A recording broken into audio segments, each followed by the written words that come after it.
Steven, can you hear that? That's me mowing. I have a mower. I'm mowing grass here at the factory. It's electric too. Oogie, oogie, oogie, oogie.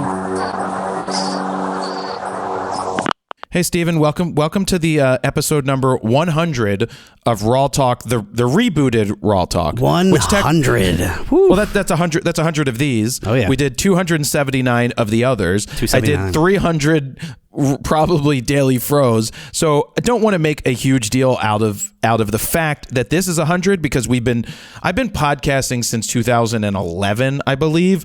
But it is important to note that, yes, this is 100 weeks of episodes that we've done in the new modern era, where the only one that we took off was last year right around Christmas, because we know that those episodes get half the amount of listens. Once December hits, almost every episode is halved at that point because people are just, I assume, busy. And then once January picks back up, then the views go right back up. So that was the only time we chose to not do one. Yeah. Steven was away like the first or like the third week or something after we rebooted, and I had Vanessa and I had Manny on, and other than that, we've done an episode even when I was in Kenya. Oh yeah, Kenya one was rough. There was a lot of latency, and I had to wait like 2 seconds for you to respond, or vice versa. It was a tough one, but we still did it, and it's all about being consistent. Consistency is key with this stuff, and it's not easy, but we try to do it every week. Well, podcasts aren't easy for us. It's not that bad. We chose to do the audio only portion, and not the video. Even though there are some video podcasts that are good, but really it's just sitting there watching someone be interviewed with a couple of splices. I liked what we did back in the day, but for ease of use, and we get almost 15,000 combined listens at this point. No one shares numbers. It's kind of weird. People don't share numbers. I know that podcasts I listen to, like a Pivot podcast with Scott Galloway and Kara Swisher, they're doing like million downloads a week. Oh, so I believe it. They've built great shows, and I mean, that's amazing that some of those shows get 1 million. The best advice I have for people wanting to start a podcast is you need to ask yourself one question, because people are always like, yeah, let's start a podcast. And then they do it and they realize they get like 12 listens, and it's usually them listening and and the couple of friends that they had. Yeah. You have to start somewhere, but I think you need some clout first before you start. Well, that's the thing with podcasting is the question I ask is, who's going to listen? Mm-hmm. Do you have a following? And that's not meant to be a slight at anybody for not having a following. It's to bring awareness to the fact that podcasts are not discoverable. Exactly. No one is going to search out my best friend's podcast and automatically find yours and listen to it because they found it. Now, if you have a following of any sort, a couple hundred people, a couple thousand people, that's great. You're going to be able to then promote the fact that you have something that you're doing. If you have nothing, you need to find alternative outlets of promotion or having a following somewhere else to then branch off into this. But like you said, it's not discoverable like something like YouTube, where you could put reviews up, you could do how-to videos, tutorials, whatever it may be, build your own little niche of videos, of channels, and get your name out there, and then start promoting that podcast. Exactly. So yeah, there's 100 episodes here. We just keep going. We like doing them. We like talking, and that's what we got. You like talking? So, no. I do like talking, Steven. Yes, you do. We talk on the phone for many hours every day. Well, that was the reason we rebooted the podcast is Steven and I would talk on the phone for about an hour because Steven was working from home, or still is working from home, and we would talk, we'd catch up, we'd just bullshit, and I'd be like, this we should just record. Well, you would call me about something specific work related, and that would be the first 2 minutes of the phone call, and then we would just go on random tangents about whatever else in our lives that we want to talk about, and it goes from a 5-minute phone call to 2 hours, and it's like, wait, I need to get this done. I need to get off the phone.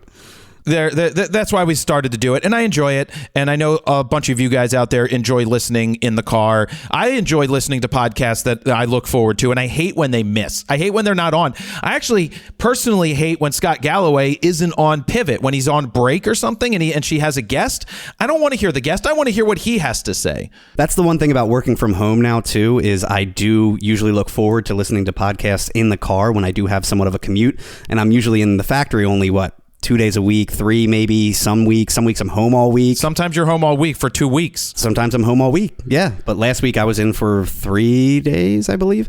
And it was nice to catch up on most of the podcasts because that is where a majority of my listening happens, or if I'm mowing the lawn or something around the house. But I'm never actually sitting down like listening and watching a podcast personally. Yeah, I'm about to mow the lawn here at the factory, Steven, because I bought a lawnmower. You gonna stripe?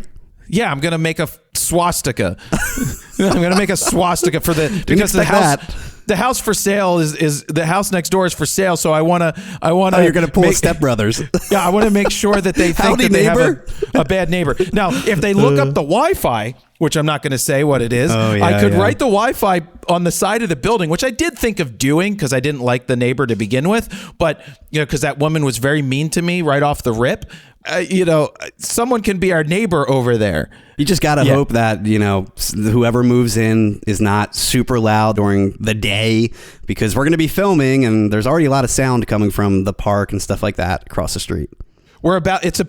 They're about to turn on the water faucet across the street. Oh, yeah. That just is a water spout for kids, and it just constantly is beating on the ground, so you just hear it. But you don't hear it inside when we're doing the videos. So you're so loud. You project so loud on camera. Usually that stuff you can't hear ever because you're just screaming, and it's so far in the background you can't even really hear it.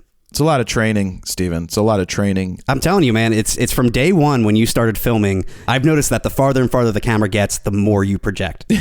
So if it was 100 feet away, you would think that the camera couldn't hear you and you would scream. When in reality, obviously, you have a mic pack and a wireless mic pack and it hears you fine. But exactly, that's a thing. And I try not to do that anymore. The 5-minute limit too, from back in the day when you would record these videos and you only had 5 minutes, you would try to rush, no cutting.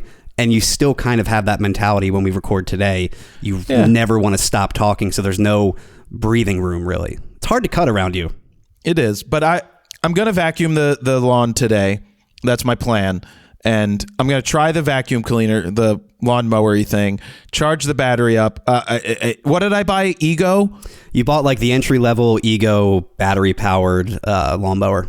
No maintenance. It's got a stowaway feature. You can keep it in the factory without it being too messy and spilling oil and gas. But there's gonna be grass clippings everywhere, I'm sure. Yeah, we have about 15 feet to mow, so it's I didn't need the most extreme thing in the world. You used to do it with a string trimmer, so you really don't even need a mower. But it's a lot easier to do it. This is going to cut better than a string mower. Of course. Stringer. That thing just didn't do work well. So I'm just going to try and cut it, keep it nice and organized down there. Wait, what are we talking about? Lawnmower 3.0? Keep it organized down there? I'm talking about the grass. Anyway, Steven just talked about coming into the studio, and he was here yesterday because we hammered out. We got a bunch of stuff to talk about. I'm not even going to tell you what it is. We got a bunch of stuff to talk about. But Steven was here yesterday because we were hammering out some more comparison videos. These are videos that can do well long term, but they also help people. It helps guide people's buying decisions. When we line up, in this case, we did 2 different videos with 6 different cameras, 3 in each video. They're Canon related cameras. Do you want to go over which ones they were, Steven? Yeah, we had to catch up on a lot of the entry-level ones. So we did the R100 versus the R50 versus the R10. So that $400 to $800 price point, that's where that sweet spot is, where a lot of people will be buying that first camera. And then we also did the R10 versus R7 versus R8, which is anywhere from $800 to $1,400, kind of that enthusiast level. And I just forgot how great the R7 is. I really did. It's pretty stacked camera for the price. You have the 32 megapixel sensor, that really nice in between sweet spot, oversampled 7K video, 15 frames per second mechanical and 30 electronic, the dual card slots, IBIS, bigger battery. The only issue is there's no vertical grip option for that, and I personally prefer to always shoot with a vertical grip for all of my cameras. It's a crop sensor, it's still a crop sensor. Yeah, but I had a 7D, and that was a crop sensor. It was the flagship crop sensor, like the R7, and that had a vertical grip. Sure, I'm not talking about the grip. I'm just talking about crop sensor and price compared to, say, the R8, which is full frame at this point. On the opposite end, the R8 is basically their entry-level full frame camera, and that camera is also fairly stacked. It's for $1,200. It's on sale right now. And it's do you go with an R7 with all the features, but it's crop sensor, or do you go with an entry-level dumbed-down full-frame camera, even though it's not really dumbed down because it's basically an R6 Mark II in an RP body. But you're lacking IBIS, no joystick, smaller battery, no vertical grip option, no dual card slots, no redundancy. So if you're using it for professional work, it's kind of a gamble, but probably not, because I've personally never had, knock on wood, really a card fail. As I've said before, the R8 is still one of my favorite cameras that they've created, and that's the camera that I took on the road when I went to Paris, and was really happy with the results. I mean, the point of these videos is, even though I give check marks, is really not to say which one is better, because obviously the more expensive you go tends to be better. But it's really more about showing people what the options are, what are the pros and the cons, so that people can decide if the limitations of a less expensive camera work for them versus something that might be a little bit more expensive. On the flip side, I will say the R100 is a piece of shit in my opinion. I would never buy that camera. I would never recommend that camera. I would probably tell someone to use their smartphone at that point. The good thing is it's $380 for the body only on sale right now. It really is super inexpensive. But you have the R50 that has so many more features that's only like $150-$60 more. So just spend the extra $150 and you get a much better camera. That's 50% more than the cheap one. No, I agree. R10. That is a lot of R100. money when it comes to that price point. But the R100 is still dealing with the older M50 sensor, the Digic 8 processor. It's got the Gen 1 dual pixel. It's only 3.5 frames per second in continuous focus. UHS-1 super slow single SD card slot. Cropped 4K. There's no USB-C charging. The thing that really annoys me is the fact that they gave it a fixed non-touchscreen. When you're dealing with somebody that's using their first camera and they're coming from a touchscreen smartphone, why would you not give that a touchscreen? When I was setting it up yesterday for you on set, I literally went to touch it and I forgot that it's not a touchscreen. So in the defense of the R100, when you say that it's shitty, you're basing that off of comparing it to something that's slightly more expensive that is considered to be better. It's much better. It is. What I'll say about the R100 is you can still get good results with it if you know what you're doing. It's super inexpensive. So it's the Costco camera that someone's going to buy. Of course. Is it built the best? No, it's super inexpensive. They use yesterday's parts that were left over. I took it out to a baseball game. I still was able to get pictures. It wouldn't be my ideal first camera that I recommend, but for Canon, it might be that thing that they're able to sell a ton of because of the inexpensive part, and people may not grow with it anyway. To put this more into perspective too, the R50 is $550, so it's $170 difference, but that one has Digic X processor, new 24.2 megapixel sensor. It's the same as the R10. It's got the dual pixel AF version 2, the newest generation. It's 12 frames a second with first curtain electronic, 15 with electronic. It's so much more stacked and offers so much more for just an extra $170. And now I do agree that it is almost 50% at that point, but just buy that camera. That's my thing. The R100 just shouldn't even exist. You already have that $500 price point with the R50. Yeah, well, we'll see what happens. I mean, they have their reasons for doing it. And I know the R100 is going to sell like hotcakes. Don't get me wrong. People will buy that. They'll see it's an interchangeable lens camera and buy it because of that solely. Yeah. It's going to be better than the smartphone, but is it? Yeah, I mean, it's still better than the smartphone if you put lenses on it. We're so jaded because we're so far away from being the very basic beginner. Of course. That is the type of camera that someone's going to buy and throw in auto and just take pictures and hopefully be happy with the results. Still has the dual pixel AF, still going to give you good autofocus that's better than Nikon. Did I say that? And it's going to get you, it's going to be fine. So moving on from that, something I had happened to me yesterday, what wasn't good, Stephen. Uh-oh. Wasn't good.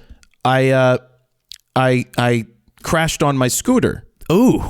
I run these things through my head all the time. Or did you just fall over? No, I ran into some. I hit. This is Philly, so there's lots of potholes. And it wasn't a pothole. It was one of those like depressions that come underneath, from like water running through. Or it was a pothole that was filled and then settled. No, it wasn't a pothole. It was still the regular asphalt, but it was a depression. Yeah. That I couldn't see that over the edge because it was the same color. Now, the problem was I went a different route than I normally go.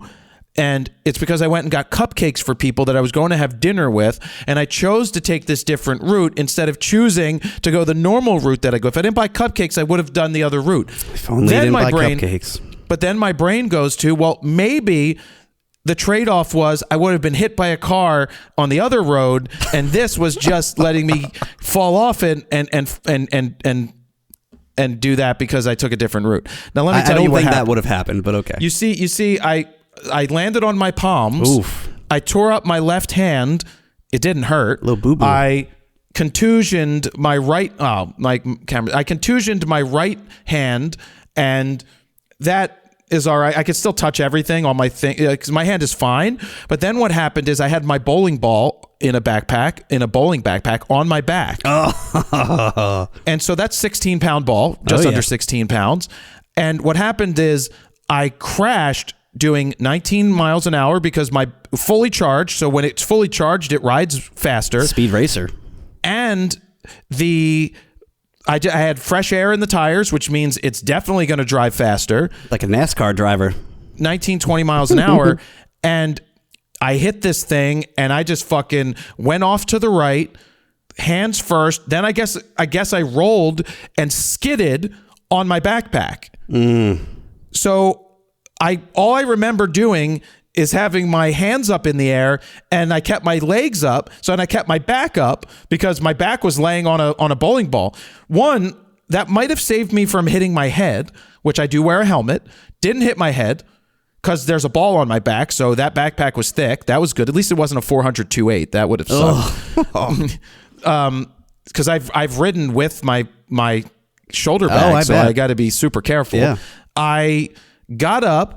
A guy was walking by. He made sure. He said, "Are you okay?" I was like, "I think so, yeah." I scraped up my elbows a little bit, but they're cool. So because I skidded across the ground like road rash style. But I didn't panic when I fell, by the way.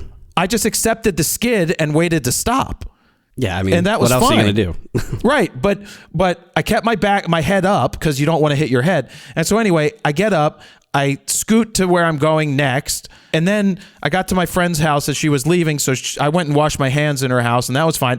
Then I looked down, and I had a slight hole in my jean where my phone resides, and then this is my phone, the back of my phone. Oh, you cracked it.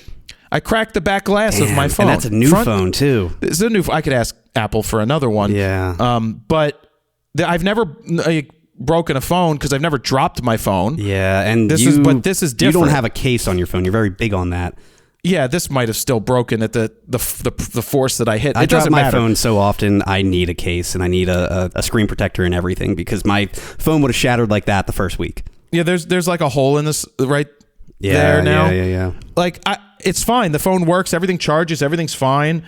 And it's unfortunate. And I actually didn't get upset. I was like, oh, my phone's broken, and I didn't get upset. What I was more upset about is that when I fell, my cupcake bag smashed against the ground and the cupcakes were smushed together a little bit. Priorities. They survived. They were still good to go. Not the cupcakes as you're bleeding all over. And then I went to bowling and I bowled. I just taped up my hand with a Band-Aid and bowled. It was my left hand. And so, but everything works. Well, at least you didn't land actually on like your wrist with all of your weight, because I actually broke my wrist back in the day in 3rd grade. I was roller skating in the basement, really stupid, but I was going around and happened to be hanging onto the pole in the basement and fell off, flew across the room, landed on my wrists, and my wrist was literally like that. Like I'm showing Jared, it was all jacked up, and That's bad. Cool. What's in the basement now? Oh, that's my old house. That's my childhood house. Oh, I was gonna say, because your dad is a big Lego master. Now there's a giant Lego city in their basement. Yes, he is expanding it too, so it will end up taking... It's a full basement, and right now there's only about a quarter of it being taken up by the Lego world, and I guarantee in the next few years, he's retired now, that entire basement will be Lego city. Lego world. The coolest is he did do a stadium recently, and he put Steven and I in it as little Lego we're little people. photographers. We're not shooting from the pit, though. We're shooting from like the stands, which is kind of weird. Yeah, but he did put together the B&H one, or did he include that in his city? I think so. I don't know. I gave it to him, but I don't know if he actually put it together just yet. I just wanted to give you an update on that. Normally, I wasn't happy that I crashed, but I was fine. Landed. I'm really good at falling and landing. Knock on wood. No, that's happened before off my bike. Like Yeah, I don't want it to happen. I'm really, really good at that. You got to learn how to land. It happens in hockey. You got to learn how to fall in hockey, because if you go into the boards with your head down, you can snap your neck. Sure, so but also sometimes this stuff happens so fast you can't even think. It's literally like instant. No, it's instant. I went down. It would have been like one of those. I saw that, I don't know, it was Chinese, Japanese. Someone invented this collar for old people that if they fall, it instantly inflates. I can't get up. No, it instantly inflates and wraps their neck and head with it's like an airbag. Wow. Yeah. No, and it works. As they fall, it explodes. That's it expands insane. before. So that would have been helpful. But right now my hand's a little sore. But I'm good. When I was in like 8th grade or something, I was 12 or 13, I was riding my bike and my chain snapped and I was going full force and I flipped over the handlebars, hit my head so hard, didn't have a helmet on, that I got a concussion. No. I remember waking up. Why would you have a helmet on? It was the 90s. Exactly. You weren't cool if you wore a helmet. Yeah, I hit my head so hard, I got a concussion, woke up like seconds later and was like, where am I? My mind reset. It was bad. I did that once. I squeezed both brakes for some reason. Ooh, flipped. And I went over the handlebars. I did that with my dirt bike before, actually. Yeah, the bike hit me in the head on the way down, and I cut my head, and then I went into the house. But that was not good. Okay, moving on. Astro Hori reached out. I don't know if you called him Astro Hori. It's like ASTRHORI. Astro Hori, maybe, right? Astro Hori. Astrory?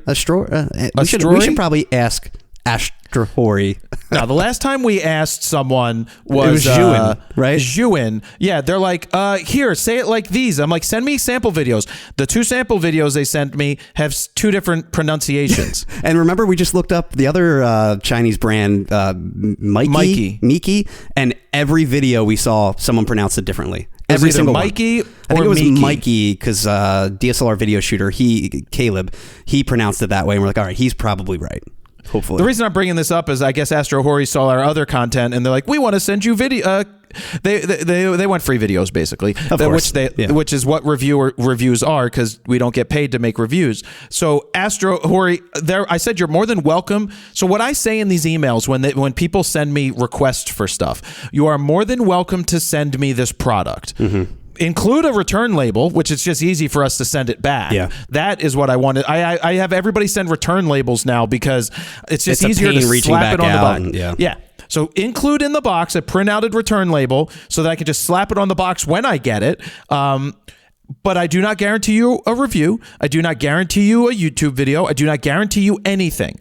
I will do what I'm going to do if I'm going to do it. Mm-hmm. And that's how reviews are. You don't dictate what we do, and you don't have a say in what we do. So they're more than welcome to send it. We'll see if that comes in the mail. Any other brands reach out? Because there were a lot of different Chinese brands that I was not aware of before we made that recent video. Well, I'm not sure that everybody knows how to reach out to me, which is good because I'm not going to give that information. But Viltrox reached out because they liked what we did. I mean, of course they are. If you say good stuff, why would they not like what we said? Oh, positive review? Here's more. Yeah. Viltrox just actually put out a teaser showing silhouetted images of what they're going to be putting out, and they look pretty baller. They're going to be putting out a 35 and a 50 1.2, but for APS-C, and then they're putting out an 85 1.2 full frame, and then 35, 50, 85 all 1.4s full frame, and then a 135 1.8.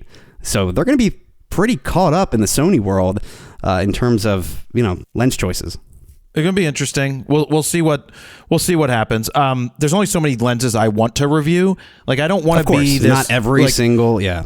We know what we are. Like we know where we reside. We know where our bread and butter is and where we make our money, which allows us to be happy and do other stuff that doesn't get paid.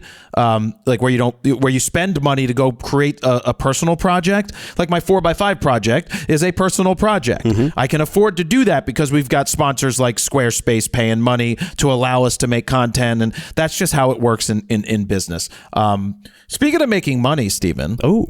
I haven't done a boot camp in 11 years. 11? Since 2013.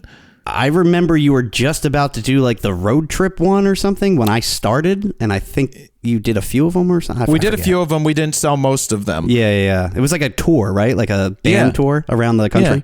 That's cool. Yeah. Well, the crazy thing is there's people that do boot camps. Like there's the guy that I mentored who does one for flash photography and is getting like $1,300+ per thing because he built like 800,000, a million followers on Instagram from his stuff. It's great.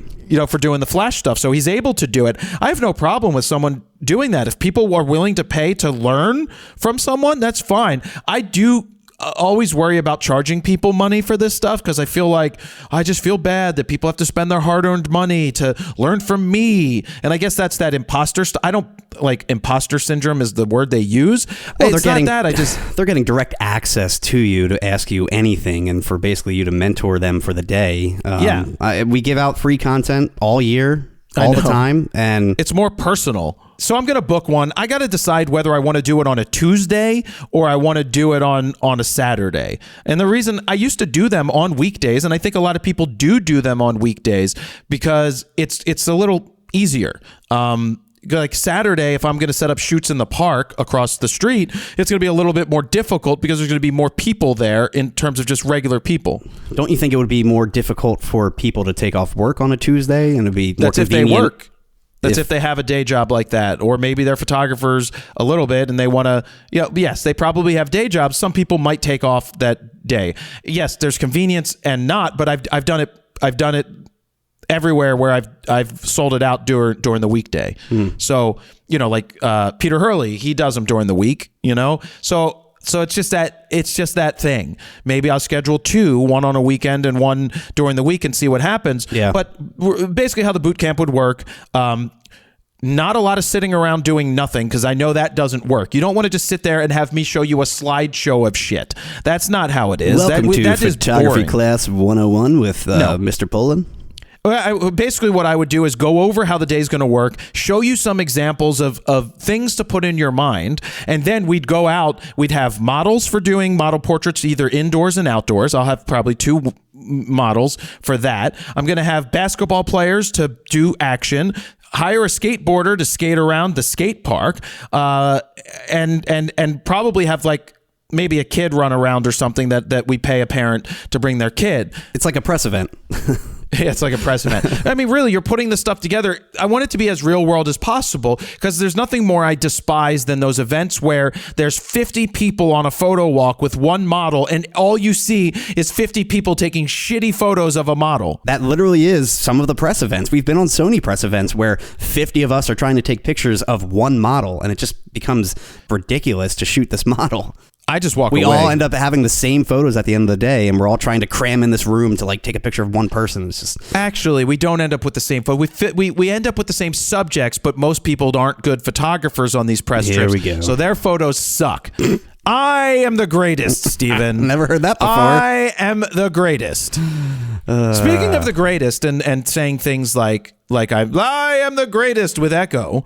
Yeah, I was writing an article yesterday for Photo News Fix about Panasonic. Panasonic's part of the L-Mount Alliance, right? Mm-hmm. And it got me thinking, who owns lmountalliance.com? And so I looked, and it was available. I was sitting there going, how can nobody own lmountalliance.com? Maybe because no one uses it. I'm kidding. Shots fired. People do use it. I know that because I just got a bunch of Sigma lenses. I asked for L-mount lenses from Sigma to put on the Panasonic camera that Panasonic sent me to use. So I've got a whole setup of L-mount lenses thanks to Sigma. But I was just like, how did Sigma not buy lmountalliance.com? How did anybody, Leica, not buy lmountalliance.com? You would think they would buy every domain that had anything to do with the L-mount system. How does Jared Polin buy lmountalliance.com? There it is. How do I buy it? Oh, that's funny. To Squarespace and use Squarespace domains, not a plug, but it was easy, to buy this domain. What domain did I buy, Steven? lmountalliance.com. lmountalliance.com. So I decided, and I haven't put the site up yet. Maybe it'll be up because Squarespace is real easy to use. But I want to do this. I want to say L-Mount Alliance. Alliance. And I want it to echo and reverb, and I want it to just go 10 minutes in a row. Just on a loop. Just a video of you on a loop saying L-Mount Alliance. So it would be like great. This. L-Mount Alliance. No, it should be a picture of you holding up like different mounts, everything but the L mount. Yes, I don't understand how they didn't buy that, and I come along and I'm like, oh, I'll buy that for $20 a month, a year. That sounds like a fun use of money. Hold it ransom for them. Well, the good news is Squarespace gives me money for advertising, so I'm just giving some money back. There you go. Why not? I can't believe they didn't buy that. That's too funny. I don't know why they didn't buy that. We should have now like a pop-up every time you say L Mount Alliance. I'll put lmountalliance.com, like go to lmountalliance.com. Yeah. Oh man. What if Panasonic or Sigma like it? They're like, we want that. We wanted that. Well, hopefully they don't get annoyed because we do have a good relationship with at least Sigma.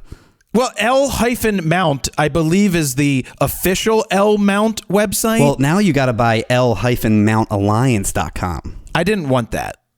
That one's not purchased either. I didn't want to buy that one. The original L-Mount Alliance. I checked my spelling 17 times.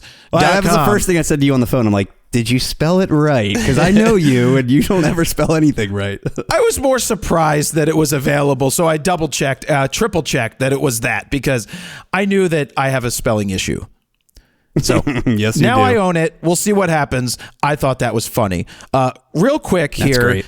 I want to give a little pluggy McPluggerson to Alan's camera because they're doing an event on May 18th from 10 to 4 p.m. That's a Saturday. It's not called Alan's Palooza, but it's called the Alan's Camera Customer Multi-Vendor Customer Appreciation Day. What a great name. Thanks. I wonder who came up with that. That's not as good as Alan's Palooza. Basically, you can go and play with different gear from Canon, Fuji, Nikon, OM Systems, Sigma, Sony, Tamron, and Westcott. They're going to have photo booths set up to take pictures with Westcott lighting. There's going to be a prize wheel. There's free sensor cleanings. That's first come, first serve. Yeah, you got to show up early for that. You got to show up early when they open. So it starts at 10. You could probably start lining up. Sensor cleanings are free. Remember, those usually cost $100 to get a sensor cleaned. I forget to take my camera every time because I would just skip the line. It'd be like, "Hey, bro, can you do mine first?" Hey, like, do you know who I am? Are you going? I'm the owner of lmountalliance.com. Dude, we got to get a T-shirt now. Owner of lmountalliance.com. I am planning on going. I don't see why I wouldn't. Brandon asked me if I would. If I know that you're available, I may. You're busy all the time. Well, so. my weekends are busy. That's the thing. You're busy mowing the lawn. I'm booked for the next 2 months with weekends. But yeah, free sensor cleanings. There will be a taco truck. It says taco truck on here. I'm going to read the name of the taco. So let's see. Lunch on us. As a token of our gratitude for your support, we're treating you to delicious, mouth-watering tacos from El Sabor del Bajo on the house. Delicious, mouth-watering tacos. Okay. Oh wait, Too that's far. not a taco. That's a something dick. else that you put in your mouth. Well, there's nothing wrong with that, Steven. This is a This is multi-vendors. That means no matter what your pronouns are, you're more than welcome to show up. So I'll be there. I'm gonna bring all of the shirts from my I Shoot Raw bicycle shirts. So if anybody wants to support the charity for that, you can buy them directly right there. I'm going to bring the box of those, so I'll have that there. And I maybe I'll have like a Canon 400 2.8 to give away. I'm not doing that. But there's nothing that says I might not have some goodies. You might show up. You can just go borrow one, Steven. I know. Anyway, so that's Alan's event. I figured I would give them a little pluggy McPluggerson because they're friends of mine and yes, big fans. Agreed. So speaking of Alan's camera, let's talk about something that's for sale on Amazon.com, which has nothing to do for Alan's. But look at that segue. This is interesting. This was posted that introducing Amazon Renewed, expertly refurbished products at great prices, all backed by Amazon's Renewed guarantee. I just want to flat out say that I would not purchase camera gear from Amazon personally for multiple reasons. Like you might end up with a brick in a box, or you might not. It might say new and it's not, or it might say, it might be a gray market, or it's too good to be true. Because someone recently sent me a message and they're like, "Oh, which one of these should I buy?" I'm like, "You shouldn't buy from Amazon. If their price, like, just don't buy from Amazon when it comes to this stuff." I know it's easy to do, but I don't recommend it. And now they're offering this Renewed by Amazon. It says, "What is Amazon Renewed?" I thought Renewed was always a thing, but it was kind of buried a lot. They would be like, purchase new or renewed and give you other options. But now it looks like they're really promoting it. Well, there's like differences. There's manufactured refurbished gear, meaning it came from the actual manufacturer who refurbished the gear. I prefer that over, say, Renewed, because when I bought my stair mill for my house, they say like it's refurbished, but actually they say Renewed, and they're like, well, we go over it, we check all the belts, we oil it, we lube it, and that's what they say. It doesn't go back to the original manufacturer. So yeah, but I don't think Amazon has a camera crew that's actually making sure the glass is still focusing correctly, and optically sound, and this is what it says. Amazon Renewed is your trusted destination. Oh, well, there you go. It's trusted because they told you it's trusted.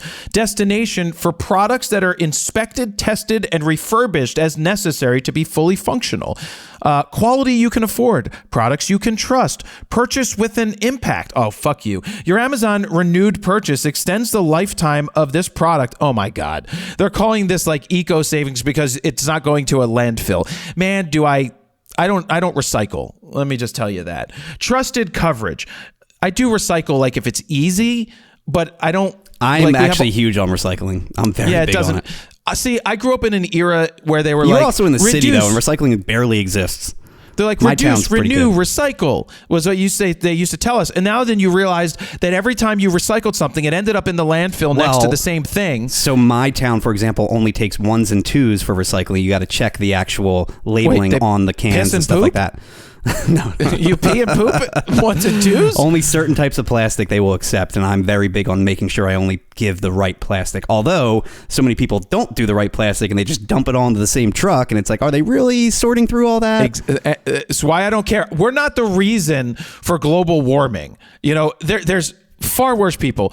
What are condoms considered? Are condoms recyclable? Let's Google. Are condoms recyclable?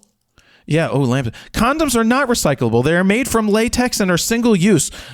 Contraceptives. Using condoms more than once can make it less effective, and use a condom can spill and cause pregnancy or the spread of sexually transmitted diseases. Reusing a condom negates its purpose. I thought they were going to say voids its warranty. All right, back to Renewed. No, this is the new AI overview on the top of Google. If you haven't noticed this, I know. When you go into Google and you search something, it gives you an AI search results first now, where it's like use Bard. I guess they use Bard is the name of theirs. It's usually pretty accurate too. It is pretty good, but I like to dig deeper. But you have to dig past the 6 sponsored posts things. Recently, we were looking up something about Lightroom, like how to visualize spots, how they show like if your sensor's dirty. And we typed it in and it showed like an AI response, but the AI response was based on an old version of Lightroom and wasn't the correct way, actually.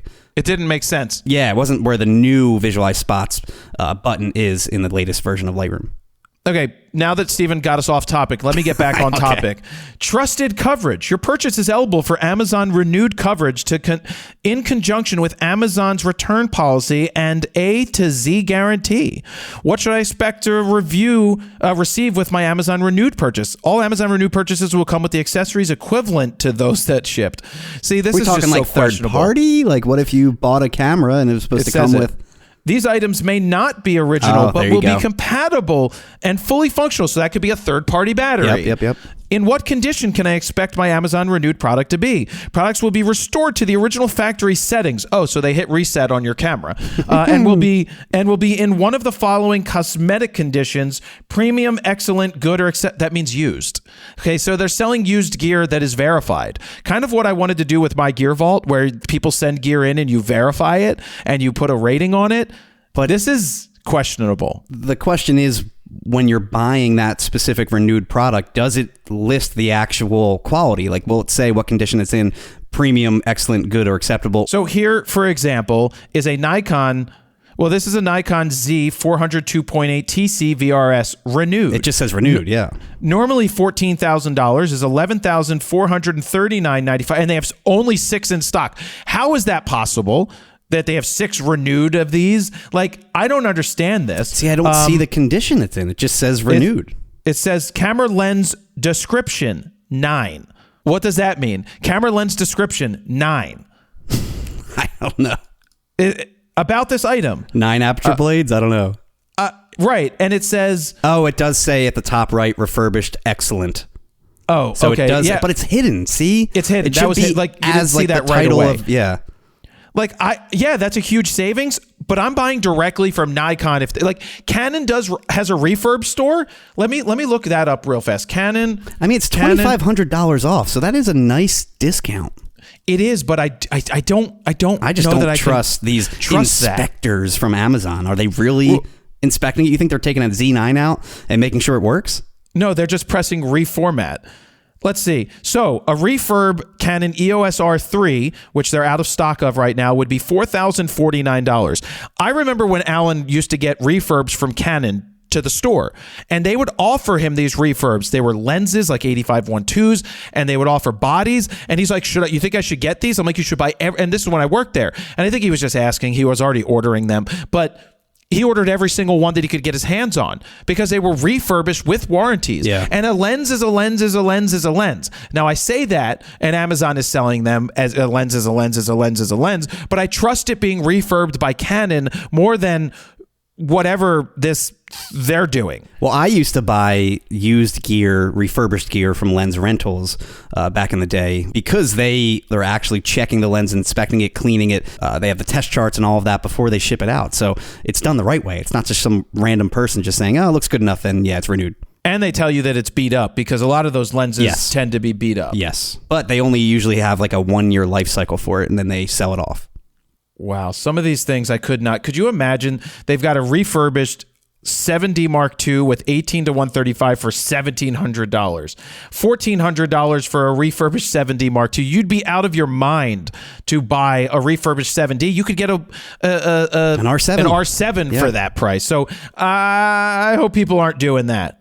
I hope people aren't doing that. So anyway, back to this. I do not recommend personally buying renewed from Amazon.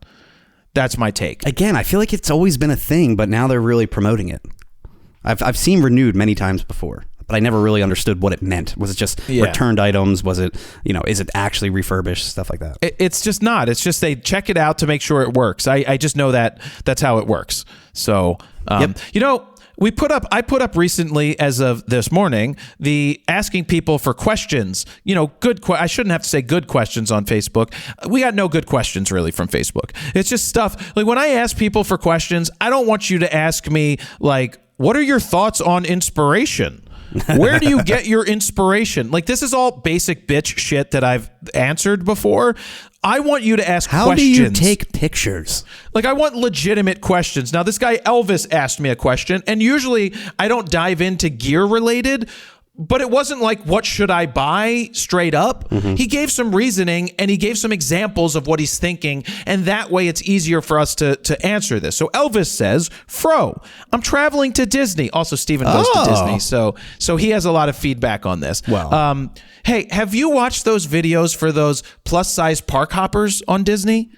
No, I have not. I've never sent you one? My algo is not full of Disney-themed stuff. That's my wife. Okay, because I get fed these. Hey, we're park hopper, plus size park hoppers. We range in size from 2X to 5X. If we fits, we sits. That's what they say. They check like the rides out and see if they fit in the seats for the rides. Is that what you're saying? They do that, but they're also checking the restaurants. That's where if we fits, we sits when it comes to a restaurant. So they're reviewing restaurants. I mean, that's a valuable service for the people that feel they're worried about fitting in the seats. But they don't fit in a lot of the roller coaster seats because the seats, like when you're designing a roller coaster, and I know this for a fact because I'm a roller coaster design engineer, that you're trying to design. You're a coaster. What was the word? Coaster enthusiast. Yeah. No, I'm an engineer. I build roller coasters. You're trying to find like the median where you can get, say, fit 75% of the world, right? And that means whether you're 4'8" or wherever the height is, the clown's arm. Well, and you want it to be tight around them too. You don't want a giant seat that's loose and the average person is just going to be wiggling all around and flying out. You're going to fly out and die. Yeah. So there's a reason that there are restrictions. But anyway, I digress by pulling up plus size park hoppers. They have like 33,000 followers on there. Good for them. They should. So I was telling my friend that they're missing an opportunity to sell merch, but they only sell merch in 2X or more because it's like big and tall. Like there's a lot of people out there that are like that. What would theirs be called if it's big and tall, Steven? Nope, not going there. Not going there. 2 to 5X. 2 to 5X. Okay, back to Elvis's question. He's traveling to Disney. Have you heard of the Park City Park Hoppers? I'm just kidding. I don't know what they're called. Disney at the end of the month, and I'm considering picking up a full frame camera to photograph the park and family. Sony A7C II or Canon R8. My budget is about $3,200 for camera and lenses. Thoughts? Thank you. Always. Well, that's first of all $1,000 difference between those two cameras. Well, second of all, do you need to take a camera to Disney? I've said it before. I've taken full frame cameras and I barely took them out. I shot everything on mainly my phone, or I wish I brought like an RX100 or something. Or you something pay the small park and compact. People. Yeah, the park people's photos suck though. I mean, what, Steven? What did you say about our photos, Steven? Some of them. Fuck you! Fuck you! I think some of them are actual photographers. What? Steven, I can't hear you. I can't hear you with all that shit coming out of your mouth. This is Mickey Mouse, if you couldn't tell. Our photographers are highly trained. Oh, that's right. I'm Goofy. Our photographers are trained. I trained them myself. Half of them don't want to be there. Half of them are button pushers. It's just a job for them. But there's also the other half that are creative and will take the time to pose you right and do care about photography. But it's a gamble every time. So I wouldn't rely on the park people taking your picture. It's twofold here. Are you looking to just go and enjoy, or are you looking? See, my mom brought the Betamax camcorder. Talking about a big camera. She had a Betamax camcorder and like a Sony, a Canon A1 suitcase just for all that gear. It was a Canon QuickShot one, a Q1. It was like Q1.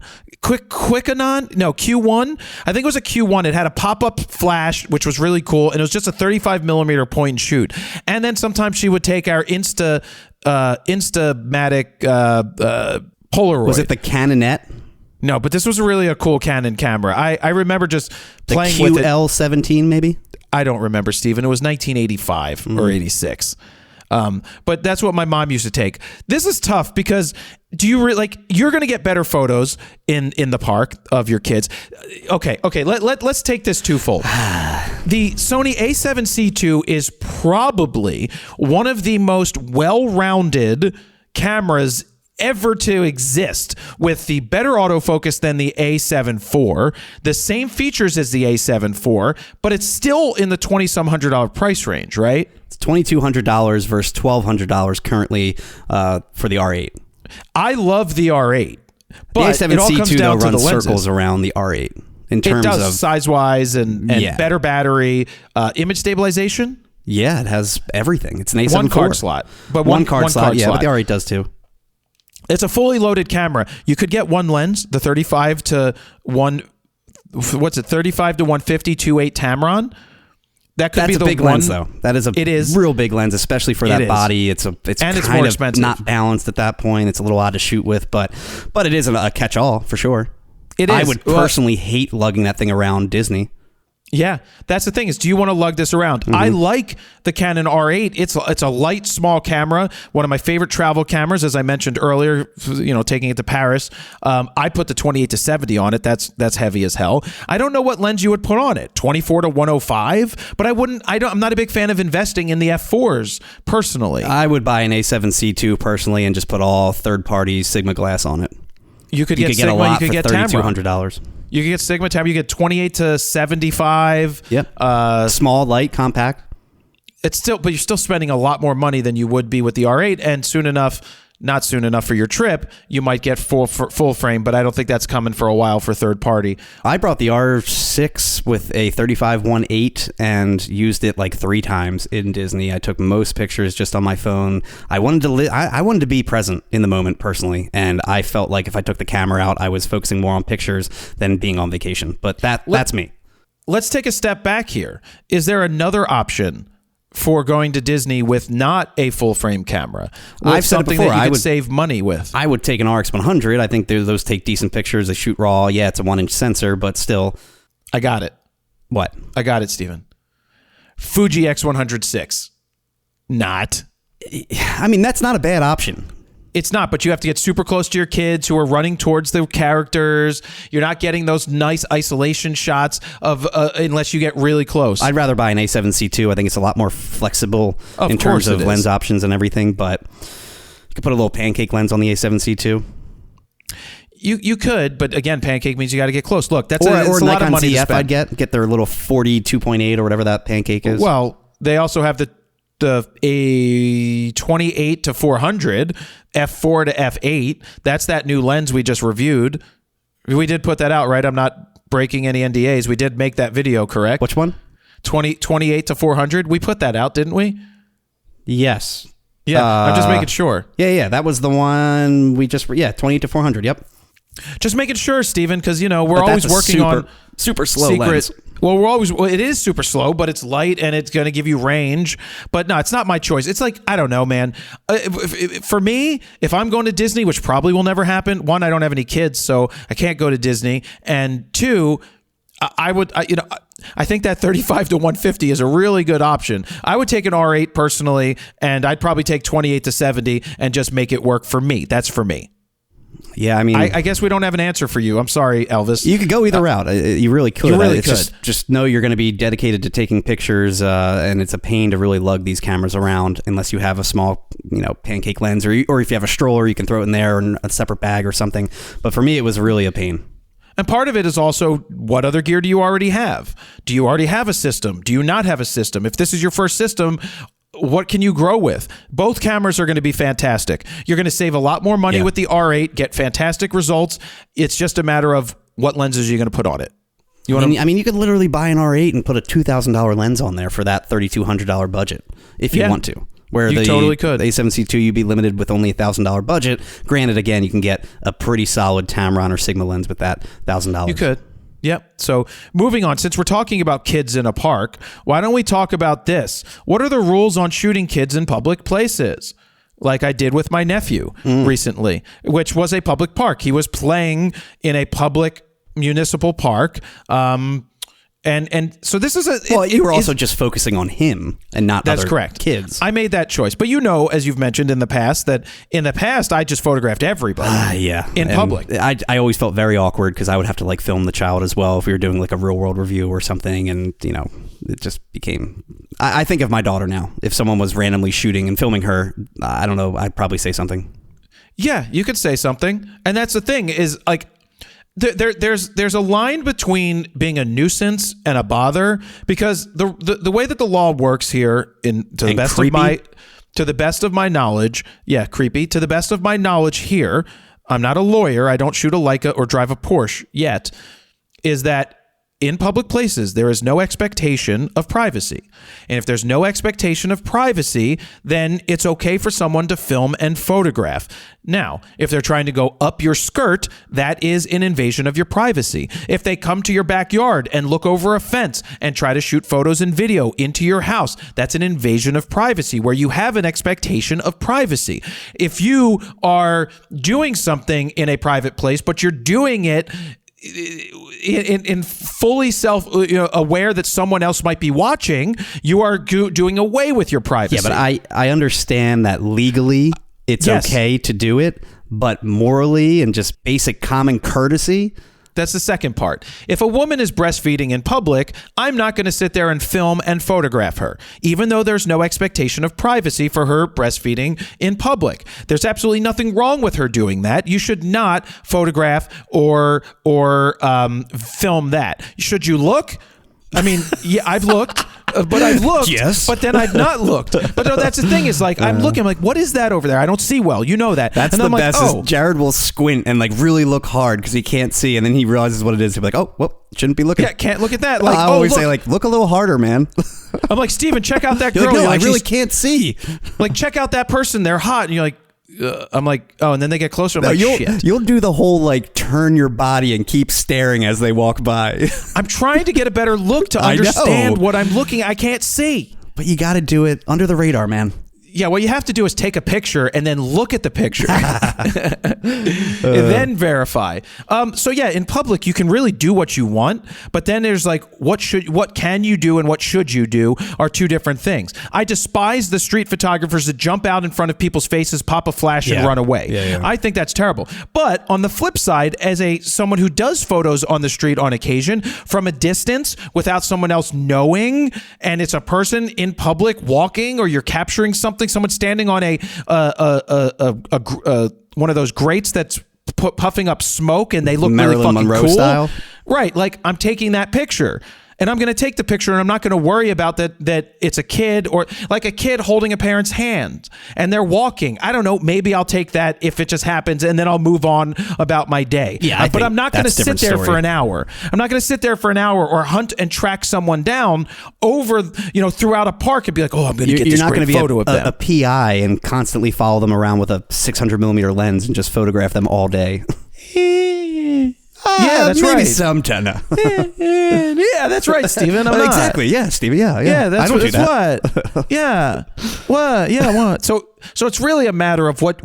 Yes, you can, but should you? Yes. Which reminds me of a quote from a movie, one of the greatest movies ever for Jewish people and for other people, because you don't have to be. You could watch it and just say it could be Irish, it could be other. I don't know what the other might be, but Jews, Irish, Catholic, it doesn't matter. It's about family. It's Avalon, the movie Avalon. It's a Barry Levinson movie. If you've never seen Avalon, it is well worth watching Avalon.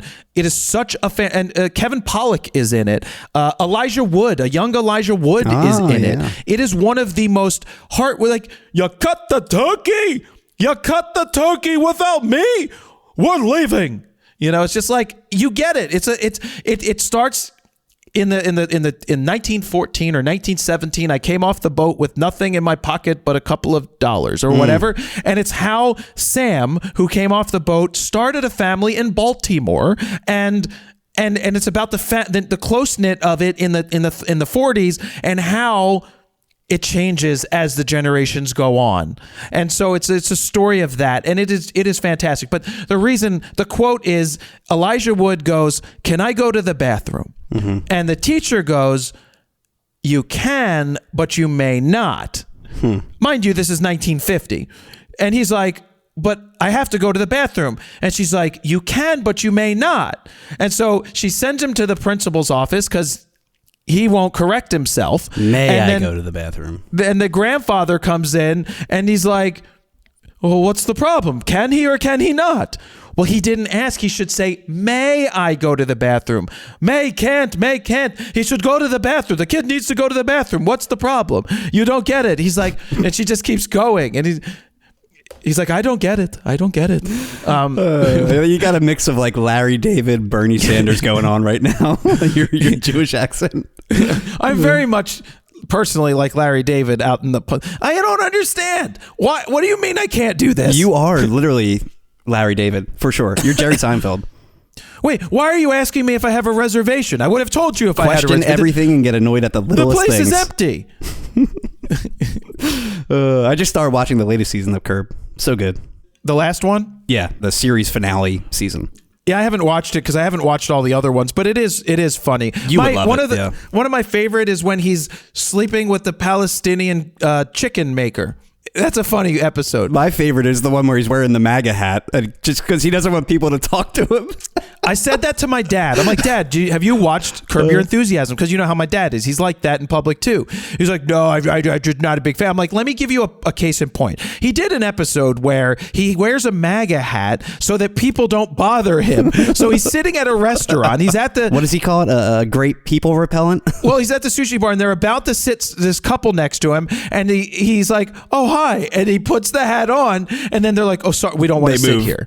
And then the other funny one is when he gets in line to vote, and it's a really long wait to vote, and a guy comes up behind him and he's like, can I ask you who are you voting for?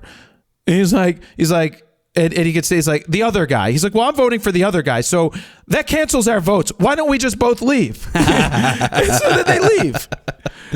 That shit's funny. Yeah. So good. That shit's funny. So, is there anything that you're looking forward to in the next week, Steven? Anything like cutting your lawn? Always looking forward to striping, all day, every day. You're not going to cut symbols. Oh, I'm sorry. I accidentally cut a swastika. I didn't know that. Watch the Step Brothers scene, and then you got him across the street in the white hood, like trimming his bushes or something. Yeah, for the neighbor. No, I'm going to cut the grass. I'm going to do my lunch. I'll cut the grass. Can't wait to judge you on your lawn cutting capability. Just watch me on the security camera. Yes. No, I don't have access to that security camera. You don't? I only have access to the Ring.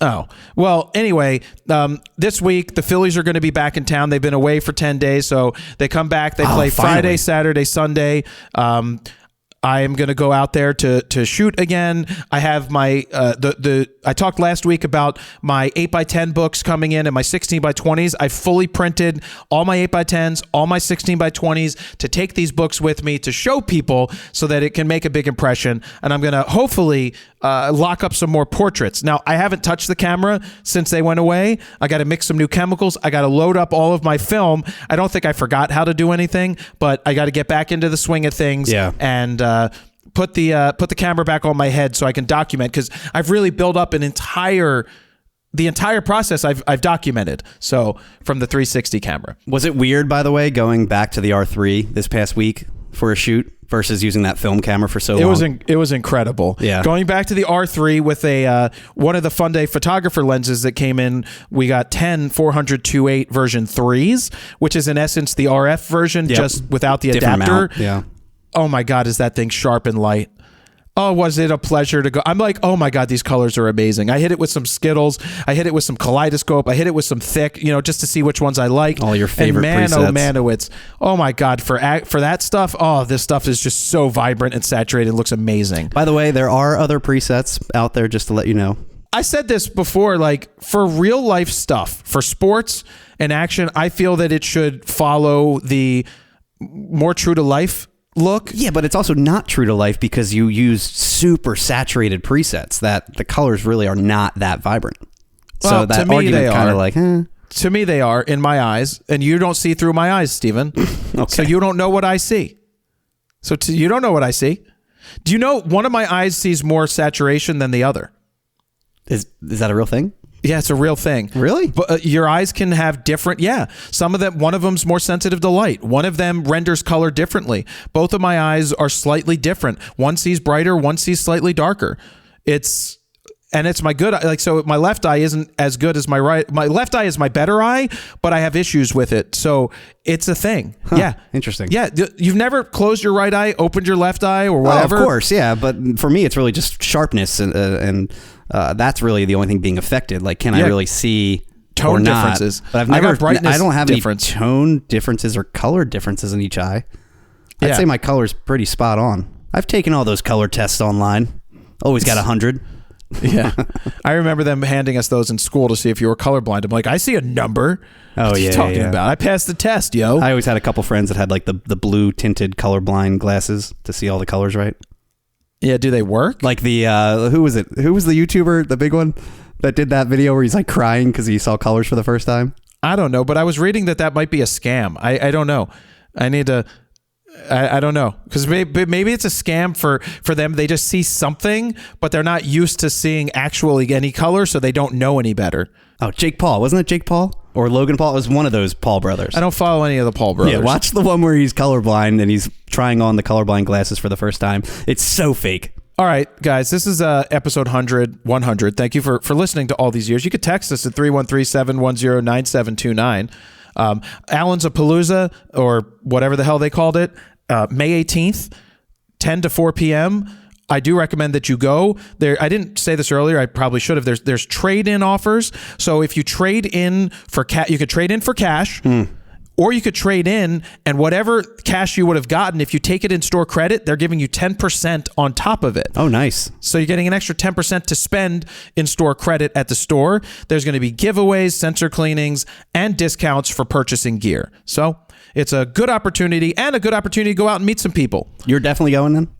My plan is to go, yes. Okay. You know, and then you'll just let me know if you're going. Yeah, it's going to be hit or miss for me. Okay. All right, guys. We're wrapping it up, Steven, just like a non-recyclable condom. Let's do it. Thank you guys very much for listening. Jared Polin, FrontosPhoto.com. See ya. Bye.